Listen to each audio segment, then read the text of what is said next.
సకల దేవతా స్వరూపుడు సిద్ధి సాయినాథ్ మహారాజ్ గారి పాదార విందాలకు శిరస్సు వంచి నమస్కరించుకుంటూ హేమాద్ పంతో శ్యామ ఇలా అంటారు. నాకొక కథ జ్ఞాపకం వస్తున్నది, ఇది నీకు చెప్తాను, నీకది స్వయంగా తెలియను.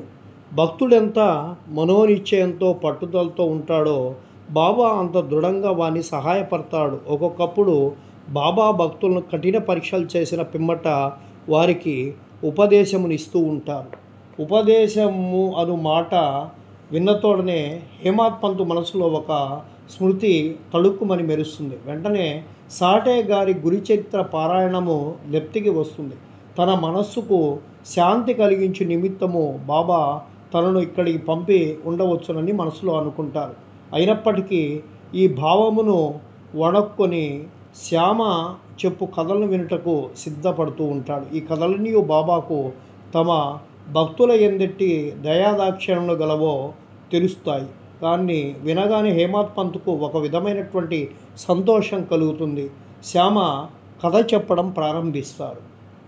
శ్రీ సచ్చిదానంద సద్గురు సాయినాథ మహారాజ్ కీ